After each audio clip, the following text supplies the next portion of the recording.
Alright guys, today I'm doing a review on this Flow. It's organic grapefruit elderflower flavored water and it's alkaline. Check that out. So they say it's 8.1.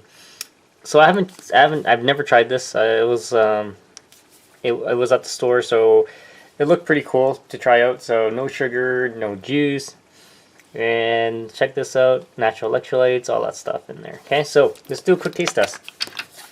Kind of curious what it tastes like.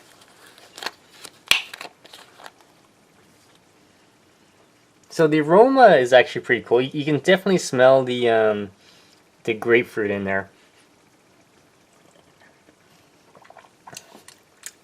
The elderflower, you get a sense of it. The grapefruit, you also get a sense of it. Not bad, guys. But it's literally like essence of the fruit, but there's no flavor. So definitely no flavor whatsoever. It just tastes like water, but it's just the aroma of it. Other than that, it tastes like water. Definitely check it out. If you have any questions, comments, post below, subscribe to the channel.